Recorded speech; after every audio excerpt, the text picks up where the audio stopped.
आज हम 11 नवंबर 2025 के द हिंदू अखबार में छपे कुछ अहम लेखों पर गहराई से बात कर रहे हैं। ये विषय खास तौर पर उन लोगों के लिए जरूरी है जो यूपीएससी सिविल सेवा परीक्षा की तैयारी कर रहे हैं या फिर देश दुनिया के मौजूदा हालात में रुचि रखते हैं। आज हम कई मुद्दों पर बात करेंगे, जैसे COP30 में दक्षिण एशिया की क्या उम्मीदें हैं, फिर सूडान में लोकतंत्र का क्या भविष्य दिख रहा है, इस पर नजर डालेंगे। वेतन आयोग की क्या भूमिका है और AI से जुड़े कानूनी जोखिम क्या हैं? म्यांमार से भारतीय नागरिकों की वापसी क्यों हुई? प्रोफेसर वी राजारमन कौन थे? और आखिर में भारत में रोजगार के ताजा आंकड़े क्या कहते हैं, खासकर ग्रामीण और शहरी बेरोजगारी के बारे में। तो चलिए शुरू करते हैं इन खबरों की तह तक जाना। सबसे पहले बात करते हैं COP30 की। ये बेलिम ब्राजील में हो रहा है। सुना है इसे कार्यान्वयन COP या अनुकूलन COP कहा जा रहा है। तो दक्षिण एशिया जो क्लाइमेट चेंज से इतना प्रभावित है, उसकी यहाँ क्या उम्मीदें हैं? जी बिल्कुल, COP30 का फोकस एकदम सही पकड़ा आपने। अनुकूलन, हानि क्षति और सबसे जरूरी क्लाइमेट फाइनेंस पर है। दक्षिण एशिया की मांगे बहुत साफ है। हम इन्हें 3 हिस्सों में देख सकते हैं समझने के लिए। पहला है पैसा, मतलब एडेप्टेशन फाइनेंस। ये ज्यादा चाहिए और भरोसेमंद होना चाहिए, और खास तौर पर ग्रांट्स के रूप में, कर्ज के तौर पर नहीं, ताकि देशों पर कर्ज का बोझ ना बढ़े। जरूरतें बहुत बड़ी हैं। UNEP का अनुमान है कि 2035 तक विकासशील देशों को हर साल, आप सोचिए, 310 से 365 बिलियन डॉलर चाहिए होंगे। 310 से 365 बिलियन डॉलर। जी हाँ, और 2023 में मिला कितना? सिर्फ 26 बिलियन डॉलर। सिर्फ 26 बिलियन, ये तो बहुत बड़ा अंतर है। बिल्कुल, यही अंतर दिखाता है कि मांग क्यों इतनी जोरदार है। इसी पैसे वाले हिस्से में लॉस एंड डैमेज फंड का तेजी से संचालन और इसमें लगातार पैसा आना भी शामिल है। और वो जो बाकू से बिलेम तक 1.3 ट्रिलियन डॉलर सालाना जुटाने का लक्ष्य है 2035 तक, उस पर सिर्फ बातें नहीं, ठोस कमिटमेंट्स चाहिए। ठीक है, तो पहला हुआ पैसा, और बाकी 2 हिस्से? दूसरा हिस्सा है साधन। इसमें टेक्नोलॉजी ट्रांसफर और कैपेसिटी बिल्डिंग आती है, जैसे क्लाइमेट स्मार्ट खेती कैसे करें, बाढ़ या सूखे की अर्ली वार्निंग सिस्टम कैसे लगाएं, रेजिलिएंट इंफ्रास्ट्रक्चर कैसे बनाएं। इसके लिए विकसित देशों से टेक्नोलॉजी और ट्रेनिंग चाहिए। टेक्नोलॉजी ट्रांसफर, ये तो हमेशा से एक बड़ा मुद्दा रहा है। जी, और तीसरा हिस्सा है न्याय। इसमें कर्ज राहत, मतलब डेट रिलीफ या डेट फॉर क्लाइमेट स्वैप्स जैसे उपाय हैं। क्योंकि कई दक्षिण एशियाई देश पहले से ही भारी कर्ज में हैं, अनुकूलन के लिए पैसा कहां से लाएं? और सबसे अहम, समानता और CBDRRC का सिद्धांत, मतलब common but differentiated responsibilities and respective capabilities. हाँ, CBDRRC। जी, इसे मजबूती से लागू करना। आसान भाषा में, जिम्मेदारी सबकी, पर जिसने ज्यादा प्रदूषण फैलाया और जिसके पास साधन है, यानी विकसित देश, वो ज्यादा बोझ उठाए, खासकर पैसे और टेक्नोलॉजी में। मैंग्रोव बहाली, सस्टेनेबल एग्रीकल्चर, इन सब के लिए भी अलग से फाइनेंस चाहिए। ये जो वित्त का अंतर आपने बताया, जरूरत 300 बिलियन डॉलर से ज्यादा और मिल रहा है सिर्फ 26 बिलियन। ये वाकई जमीन आसमान का फर्क है। और विश्व बैंक का वो अनुमान कि दक्षिण एशिया को 2030 तक सालाना 160 बिलियन डॉलर का नुकसान हो सकता है क्लाइमेट चेंज से, ये आंकड़े तो डराने वाले हैं। हाँ, एक्चुअली ये आंकड़े सिर्फ नंबर नहीं है। ये सीधे तौर पर दिखाते हैं कि दक्षिण एशिया के विकास और जलवायु एक्शन के बीच कितना जबरदस्त तनाव है। बिल्कुल। हर डॉलर जो आज अनुकूलन पर खर्च नहीं हो रहा, वो कल कई गुना ज्यादा नुकसान लाएगा। इसी संदर्भ में एक बात आजकल सुनने में आ रही है कि विकासशील देशों को जलवायु संकट से निपटने में नेतृत्व करना चाहिए। इसका क्या मतलब समझे? कहीं ये विकसित देशों की जिम्मेदारी कम करने का तरीका तो नहीं? ये थोड़ा पेचीदा सवाल है। हाँ। देखिए, इसके 2 मतलब हो सकते हैं। एक, राजनीतिक नेतृत्व, मतलब विकासशील देश खुद महत्वाकांक्षी कदम उठाएं और अंतर्राष्ट्रीय स्तर पर एजेंडा सेट करें। दूसरा, कार्यान्वयन में नेतृत्व, यानी जमीनी स्तर पर अनुकूलन उपायों को खुद डिजाइन करें, लागू करें। अच्छा। दूसरा पहलू जरूरी है, क्योंकि अनुकूलन तो लोकल ही होता है, लेकिन ये किसी भी तरह से विकसित देशों की वित्तीय और तकनीकी मदद की जिम्मेदारी का विकल्प नहीं हो सकता, खासकर CBDRRC के तहत। तो व्यावहारिक रास्ता क्या हो? व्यावहारिक रास्ता यही है कि विकासशील देश अपनी राष्ट्रीय योजनाओं जैसे NAPs और NDCs को मजबूती से लागू करें। जो पैसा मिले उसका सही इस्तेमाल करने की क्षमता बनाए और साथ ही विकसित देशों पर लगातार दबाव बनाए रखें पैसे, टेक्नोलॉजी और कर्ज राहत के लिए।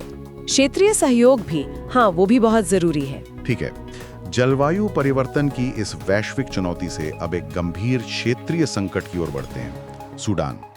अप्रैल 2023 से वहां सेना SAF और अर्धसैनिक बल RSF के बीच गृह युद्ध छिड़ा हुआ है। लोकतंत्र की वापसी की उम्मीदें वहां इतनी कमजोर क्यों दिख रही हैं? जी, सूडान की स्थिति वाकई बहुत निराशाजनक है और इसके कई ठोस कारण हैं। सबसे बड़ी समस्या तो ये है कि देश एक तरह से बंट चुका है। कोई एक सेंट्रल अथॉरिटी बची ही नहीं है। सेना यानी SAF उत्तर पूर्व को कंट्रोल करती है पोर्ट सुडान से, और RSF का दबदबा पश्चिमी दारफुर और राजधानी खार्तूम के कुछ हिस्सों पर है। मतलब देश में ही दो सत्ता केंद्र बन गए हैं। बिल्कुल। दूसरा, जो नागरिक राजनीतिक ताकतें थीं, जैसे forces for freedom and change FFC, वो खुद बंटी हुई हैं। उनके नेता ज्यादातर देश से बाहर हैं, तो जमीन पर उनकी पकड़ कमजोर हो गई है। तीसरा कारण है बाहरी दखल। ये आग में घी का काम कर रहा है। बाहरी दखल? कौन से देश? संयुक्त राष्ट्र की रिपोर्ट्स इशारा करती हैं कि मिस्र सेना का समर्थन कर रहा है, तो UAE पर RSF की मदद करने के आरोप लगते रहे हैं। चौथा, शांति की जितनी भी कोशिशें हुई, चाहे वो जद्दा वार्ता हो या अफ्रीकी संघ की, सब नाकाम रही हैं।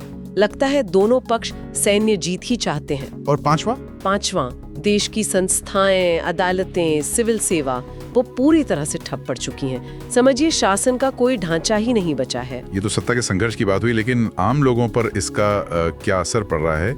मानवीय स्थिति कैसी है वहाँ? मानवीय स्थिति भयावह है, शायद शब्दों में बयां करना भी मुश्किल हो। संयुक्त राष्ट्र के अक्टूबर 2025 तक के आंकड़ों को देखें तो 15,000 से ज्यादा मौतें हो चुकी हैं। 15,000? जी, और 1,10,00,000 लोग अपने ही देश में विस्थापित हो गए हैं। Internal displacement. करीब 20 लाख पड़ोसी देशों चाड, दक्षिण सूडान, मिस्र में शरणार्थी बन गए हैं। 1,10,00,000 और 20 लाख, मतलब 1.25 करोड़ से ज्यादा लोग बेघर। हाँ, और देश की आधी से ज्यादा आबादी, करीब 2.5 करोड़ लोगों को तुरंत मानवीय मदद की जरूरत है। संयुक्त राष्ट्र इसे दुनिया का सबसे बड़ा विस्थापन संकट कह रहा है। अर्थव्यवस्था तो पूरी तरह ध्वस्त हो चुकी है। ये आंकड़े तो दिल दहला देने वाले हैं। जब जमीनी हालात इतने खराब हैं, संस्थाएं ध्वस्त हैं, शांति वार्ताएं फेल हो रही हैं, तो अंतर्राष्ट्रीय समुदाय कुछ कर क्यों नहीं पा रहा? देखिए, ये मुश्किल है। संयुक्त राष्ट्र सुरक्षा परिषद खुद इस पर बटा हुआ है। बाहरी ताकतों के अपने हित जुड़े हैं, और जमीनी हकीकत ये है कि मानवीय सहायता भी 60% से ज्यादा इलाकों तक पहुंच ही नहीं पा रही है। अफ्रीकी संघ ने एक संक्रमणकालीन परिषद का प्रस्ताव दिया था, पर सेना ने उसे खारिज कर दिया है। तो फिलहाल निकट भविष्य में लोकतंत्र तो दूर, शांति का रास्ता भी बहुत मुश्किल लग रहा है। UPSC के नजरिए से देखें तो ये GS2 में IR, शांति प्रक्रिया, स्टेट फेलियर और भारत के रुख के लिए काफी अहम है। जी, और एथिक्स में state failure versus human security, और प्रीलिम्स के लिए मैपिंग भी। बिल्कुल।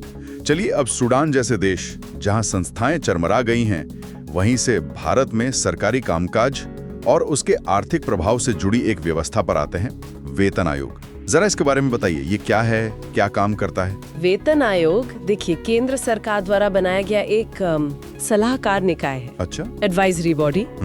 ये आमतौर पर हर 10 साल में बनता है। ये ध्यान रखना जरूरी है कि ये संवैधानिक निकाय नहीं है, जैसे वित्त आयोग। अच्छा, ये कॉन्स्टिट्यूशनल बॉडी नहीं है? जी नहीं, इसे संविधान के अनुच्छेद 309 के तहत बनाया जाता है। यह अनुच्छेद संसद और राज्यों को सरकारी कर्मचारियों की भर्ती और सेवा शर्तों को रेगुलेट करने की शक्ति देता है। वेतन आयोग का मुख्य काम है केंद्र सरकार के लाखों कर्मचारियों, सिविल और रक्षा दोनों के वेतन, भत्ते, पेंशन वगैरह की समीक्षा करना और सिफारिशें देना। अब तक 7 आयोग बन चुके हैं।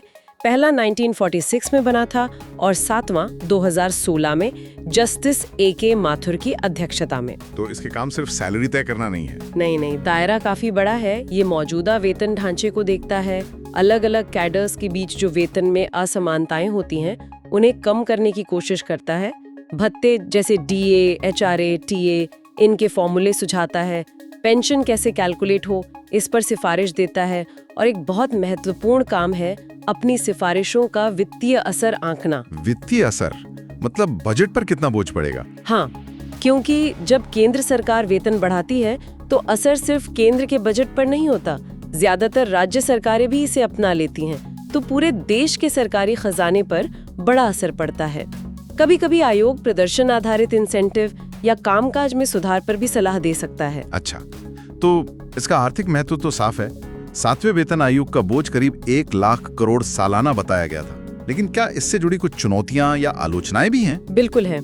सबसे बड़ी चुनौती तो इसका वित्तीय बोझ ही है। केंद्र पर 1 लाख करोड़ का बोझ मतलब उस समय के जीडीपी का करीब 0.7% था। काफी बड़ा अमाउंट है। हाँ, और जब राज्य इसे लागू करते हैं तो उनका खर्च और बढ़ जाता है। कुछ राज्यों के बजट का तो बहुत बड़ा हिस्सा वेतन पेंशन में ही चला जाता है। दूसरी चुनौती है महंगाई का। जब बकाया यानी अरियर्स एक साथ मिलते हैं तो लोगों के हाथ में पैसा आता है, मांग बढ़ती है और थोड़े समय के लिए इन्फ्लेशन बढ़ सकता है। तीसरी आलोचना ये होती है कि वेतन वृद्धि को अक्सर परफॉर्मेंस से सीधे नहीं जोड़ा जाता, तो सरकारी कामकाज की एफिशिएंसी पर सवाल उठते हैं। अब 8वें वेतन आयोग की भी बात चल रही है, शायद 2026 के आसपास। लेकिन ये भी सुनने में आ रहा है कि शायद सरकार अब वेतन आयोग बनाने के बजाय कोई नया फॉर्मूला ले आए। जी, ऐसी अटकलें हैं। पारंपरिक 10 साल के हिसाब से तो 8वां आयोग 2026 तक बनना चाहिए, लेकिन कुछ सुझाव आए हैं। जैसे 15वें वित्त आयोग ने भी कहा था कि हर 10 साल में बड़े उछाल से सरकारी वित्त पर अचानक बोझ पड़ता है, तो हो सकता है इसकी जगह महंगाई या औसत वेतन वृद्धि से जुड़ा कोई स्थायी फॉर्मूला लाया जाए जो नियमित अंतराल पर वेतन एडजस्ट करे। अच्छा, मतलब हर 10 साल में बड़े बदलाव के बजाय धीरे धीरे एडजस्टमेंट। हाँ, शायद कुछ ऐसा। सरकार ने अभी इस पर कुछ साफ नहीं कहा है, लेकिन 2025-26 के बजट में सार्वजनिक क्षेत्र के मुआवजे के ढांचे को तर्कसंगत बनाने का जिक्र था। शायद ये उसी तरफ इशारा हो। दिलचस्प है। चलिए अब तकनीक और कानून के एक नए मोड़ पर चलते हैं। सुप्रीम कोर्ट में एक PIL दायर हुई है। इसमें चिंता जताई गई है कि जनरेटिव AI जैसे ChatGPT या जेमिनी नकली केस कानून या अदालती फैसले गढ़ सकता है। ये सुनने में थोड़ा अजीब सा है। क्या ये वाकई गंभीर खतरा है? हाँ, ये सुनने में अजीब लग सकता है, पर ये एक बहुत ही रियल और सीरियस चिंता है। जनरेटिव AI या LLMs में एक जानी मानी प्रॉब्लम होती है जिसे हेलुसिनेशन कहते हैं। हेलुसिनेशन? जी, इसका मतलब है कि ये मॉडल पूरे कॉन्फिडेंस से ऐसी जानकारी दे सकते हैं जो पूरी तरह गलत या मनगढ़ंत हो।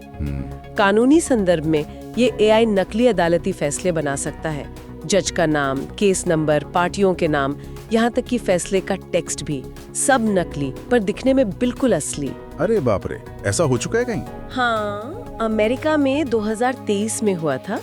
2 वकीलों पर भारी जुर्माना लगा क्योंकि उन्होंने कोर्ट में ChatGPT से बने कई नकली केस लॉ सबमिट कर दिए थे। ब्रिटेन में भी ऐसा हुआ है। भारत में भी वकील, छात्र, छोटी फर्में लीगल रिसर्च के लिए AI का इस्तेमाल करने लगी हैं, तो ये खतरा यहाँ भी है।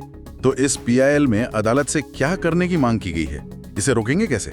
याचिका में सुप्रीम कोर्ट से कुछ ठोस कदम उठाने का आग्रह किया गया है। पहला, कि अदालत में कोई भी AI जनित कानूनी सामग्री जमा करने से पहले उसकी वेरिफिकेशन का एक सख्त प्रोटोकॉल हो। दूसरा, जमा करने वाले वकील के लिए एक ह्यूमन सर्टिफिकेशन अनिवार्य हो, मतलब उन्हें लिख कर देना पड़े कि उन्होंने फैक्ट चेक कर लिया है। जिम्मेदारी तय हो। बिल्कुल। तीसरा, AI based legal tech tools के लिए एक ऑडिट और रेगुलेशन का फ्रेमवर्क बने, शायद IT एक्ट या आने वाले डिजिटल इंडिया एक्ट के तहत। और चौथा, लॉ कॉलेजों और बार काउंसिलों को सलाह दी जाए कि वो लीगल एजुकेशन में AI एथिक्स और जोखिमों के बारे में पढ़ाएं। लेकिन क्या टेक्नोलॉजी के साथ साथ इसके दुरुपयोग को रोकने के तरीके भी नहीं आ रहे? कहीं ये डर ज्यादा तो नहीं? भारत में AI रेगुलेशन की क्या स्थिति है? सवाल वाजिब है। टेक्नोलॉजी के साथ समाधान भी आते हैं, पर कानूनी व्यवस्था में गलत जानकारी के नतीजे बहुत गंभीर हो सकते हैं, इसलिए सावधानी तो जरूरी है। भारत में अभी AI के लिए कोई स्पेसिफिक कानून नहीं है, लेकिन सरकार डिजिटल इंडिया एक्ट का जो ड्राफ्ट बना रही है उसमें AI से जुड़े मुद्दे जैसे अकाउंटेबिलिटी, डीप फेक पर सजा, एल्गोरिदम ट्रांसपेरेंसी पर प्रावधान होने की उम्मीद है। अच्छा। सरकार का इंडिया AI मिशन भी रिस्पॉन्सिबल AI पर केंद्रित है और सुप्रीम कोर्ट का अपना ई-कोर्ट्स प्रोजेक्ट भी है जो सभी फैसलों को डिजिटाइज कर रहा है। इससे भविष्य में असली नकली में फर्क करना आसान होगा। ठीक है, तो ये AI का मामला हुआ। अब एक और चिंताजनक खबर पर आते हैं जो तकनीक और सीमा पार अपराध से जुड़ी है। हाल ही में म्यांमार से 197 भारतीय नागरिकों को एयरलिफ्ट किया गया। ये लोग वहाँ कैसे फंस गए थे? साइबर क्राइम सेंटर्स की बात हो रही है। जी, ये कहानी वाकई बहुत चिंताजनक है। इन भारतीय नागरिकों को सोशल मीडिया और एजेंट्स के जरिए पहले तो अच्छी तनख्वाह वाली नौकरियों का लालच दिया गया। कहाँ पर? थाईलैंड या दुबई में आईटी या डेटा एंट्री जैसी नौकरियों का। फिर इन्हें किसी तरह म्यांमार के उन सीमावर्ती इलाकों में ले जाया गया जो म्यांमार सरकार के पूरे नियंत्रण में नहीं है, जैसे म्यावाडी, लोगइंग। ओह, मतलब वो इलाके जहाँ हथियारबंद गुट सक्रिय है। बिल्कुल। वहां पहुंचने पर इनके पासपोर्ट छीन लिए गए, इन्हें बंधक बना लिया गया और फिर जबरदस्ती साइबर क्राइम करने पर मजबूर किया गया। साइबर क्राइम किस तरह का?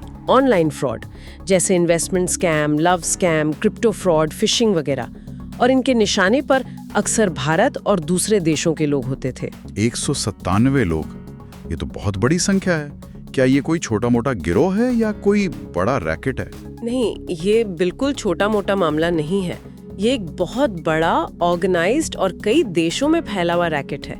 ये सिर्फ म्यांमार की बात नहीं, पिछले कुछ सालों में कंबोडिया, लाओस, थाईलैंड से भी हजारों लोगों को ऐसे स्कैम सेंटर से बचाया गया है, जिनमें बड़ी संख्या में भारतीय भी हैं। हजारों लोग? जी, विदेश मंत्रालय के अनुसार अक्टूबर 2025 तक 3000 से ज्यादा भारतीयों को ऐसे चंगुल से छुड़ाकर वापस लाया जा चुका है। संयुक्त राष्ट्र का अनुमान है कि दक्षिण पूर्व एशिया के इन साइबर क्राइम कंपाउंड्स में 40,000 से ज्यादा लोग बंधक बनाकर रखे गए हैं, अलग अलग देशों के। 40,000? ये तो मॉडर्न स्लेवरी जैसा है। एक तरह से वही है, और इसका असर भारत पर भी पड़ रहा है। गृह मंत्रालय की रिपोर्ट बताती है कि 2024-25 में भारतीयों को ऐसे साइबर घोटालों से 3,000 करोड़ रुपए से ज्यादा का नुकसान हुआ है। 3,000 करोड़? ये तो वाकई एक बहुत बड़े संगठित अपराध नेटवर्क जैसा लगता है। इस पर भारत सरकार ने क्या कदम उठाए हैं? भारत सरकार इसे बहुत गंभीरता से ले रही है। ये जो 197 लोगों को एयरलिफ्ट किया गया, ये ऑपरेशन विदेश मंत्रालय, यांगून में भारतीय दूतावास और म्यांमार के स्थानीय अधिकारियों के बीच काफी कोऑर्डिनेशन से हुआ। भारतीय वायुसेना के विमान का इस्तेमाल हुआ।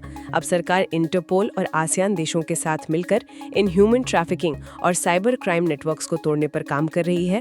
साथ ही भारत में CITIN और गृह मंत्रालय उन ऑनलाइन चैनलों पर भी नजर रख रहे हैं जिनसे युवाओं को फंसाया जाता है। ये बेहद जरूरी है। यूपीएससी के लिए भी ये GS2 और GS3 दोनों के लिहाज से महत्वपूर्ण टॉपिक है। जी बिल्कुल। भारत म्यांमार संबंध, क्षेत्रीय सहयोग, साइबर सुरक्षा, मानव तस्करी, संगठित अपराध, कई एंगल हैं। चलिए अब एक दुखद समाचार लेकिन साथ ही एक प्रेरणादायक व्यक्तित्व को याद करते हैं। हाल ही में प्रोफेसर V राजारमन का निधन हो गया है। उन्हें भारत में कंप्यूटर विज्ञान शिक्षा का जनक माना जाता है। उनके योगदान के बारे में कुछ बताइए, खासकर उन लोगों के लिए जिन्होंने शायद उनका नाम न सुना हो। जी, प्रोफेसर वैद्येश्वरन राजारमन 1933 से 2025 का जाना भारत के अकादमिक जगत के लिए, खासकर कंप्यूटर साइंस के लिए एक बहुत बड़ी क्षति है। उन्हें सचमुच भारत में कंप्यूटर शिक्षा का पितामह कहा जा सकता है। उनका सबसे पहला और शायद सबसे महत्वपूर्ण योगदान था 1965 में IIT कानपुर में देश का पहला कंप्यूटर विज्ञान कार्यक्रम शुरू करना। 1965 में? उस जमाने में? हाँ, सोचिए, उस समय जब कंप्यूटर बहुत कम जगह थे, उन्होंने भारत में इसकी फॉर्मल पढ़ाई की नींव रखी। उन्होंने वहां IBM 1620 जैसे शुरुआती कंप्यूटर्स पर छात्रों को काम करने का मौका दिया। इसके अलावा उनका जो सबसे स्थायी योगदान है वो है उनकी लिखी हुई किताबें, खासकर उनकी किताब फंडामेंटल्स ऑफ कंप्यूटर्स। हाँ, ये किताब तो बहुत फेमस है। बिल्कुल, ये शायद भारत की सबसे ज्यादा बिकने वाली और पढ़ी जाने वाली टेक्निकल किताबों में से एक है। लाखों इंजीनियरों की पीढ़ियों ने इसी से कंप्यूटर की ABC सीखी है। उन्होंने सिर्फ IIT कानपुर ही नहीं, IISc बैंगलोर और सरकार के इलेक्ट्रॉनिक्स विभाग यानी DOE में भी अहम भूमिका निभाई। वो इलेक्ट्रॉनिक्स आयोग के सदस्य थे जिसने भारत में कंप्यूटरीकरण की शुरुआती नीतियां बनाई। बाद में CDAC और NIC जैसे संस्थानों की स्थापना में भी उनका मार्गदर्शन रहा। उनकी दृष्टि क्या थी? वे कंप्यूटर को भारत में किस रूप में देखना चाहते थे? उनकी दृष्टि बहुत साफ थी और अपने समय से बहुत आगे। वो कंप्यूटर को सिर्फ कुछ वैज्ञानिकों या बड़े संस्थानों की चीज नहीं मानते थे। वो आम जनता के लिए कंप्यूटर के हिमायती थे। उन्होंने 80 और 90 के दशक में स्कूलों कॉलेजों में कंप्यूटर शिक्षा शुरू करने की पुरजोर वकालत की। अच्छा। वे मानते थे कि भारत की तरक्की के लिए कंप्यूटर लिटरेसी जरूरी है। वे भारतीय भाषाओं में कंप्यूटिंग के भी बड़े समर्थक थे।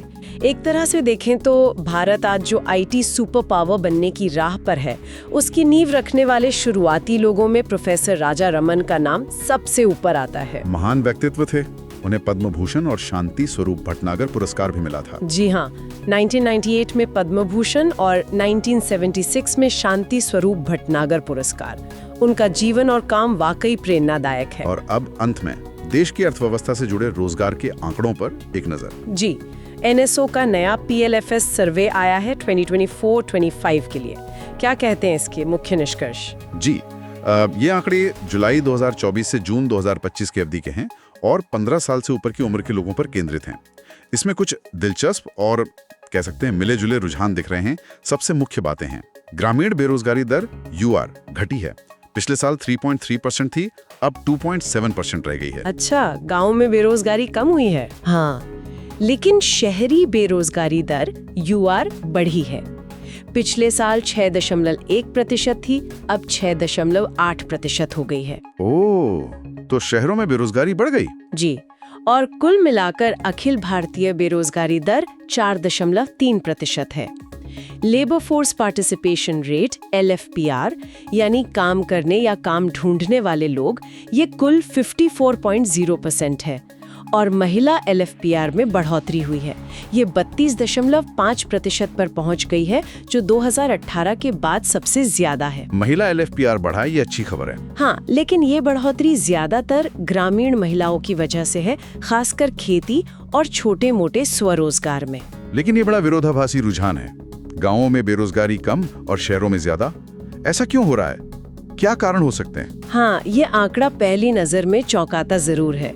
इसके पीछे कई फैक्टर्स हो सकते हैं। गांव में बेरोजगारी कम होने की एक वजह शायद अच्छा मॉनसून और उससे जुड़ी कृषि गतिविधियां हैं। साथ ही गैर कृषि काम जैसे कंस्ट्रक्शन, मनरेगा, छोटे व्यापार में भी शायद बढ़ोतरी हुई है। दूसरी तरफ शहरों में बेरोजगारी बढ़ने के कारण थोड़े अलग लगते हैं। ऐसा लगता है कि मैन्युफैक्चरिंग और सर्विस सेक्टर में नई नौकरियों के बनने की रफ्तार थोड़ी धीमी हुई है।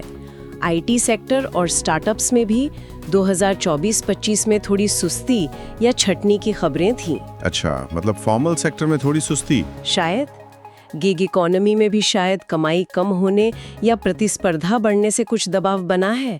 और शहरी युवाओं 15 से 29 साल में बेरोजगारी दर करीब 12.5% है, जो दिखाता है कि शिक्षा और नौकरियों के बीच अभी भी एक तालमेल की कमी है। तो मतलब ये हुआ कि कुल मिलाकर देश में बेरोजगारी दर तो कम हुई है, 4.3%, जो ठीक है, लेकिन इसकी तस्वीर उतनी सीधी नहीं है। गांवों और शहरों में अलग रुझान है और शायद नौकरियों की क्वालिटी भी एक बड़ा सवाल है। बिल्कुल सही पकड़ा आपने। ओवरऑल बेरोजगारी दर कम होना सकारात्मक है, पर ये पूरी कहानी नहीं है। शहरी बेरोजगारी का बढ़ना चिंता की बात है और उससे भी बड़ा मुद्दा है रोजगार की गुणवत्ता।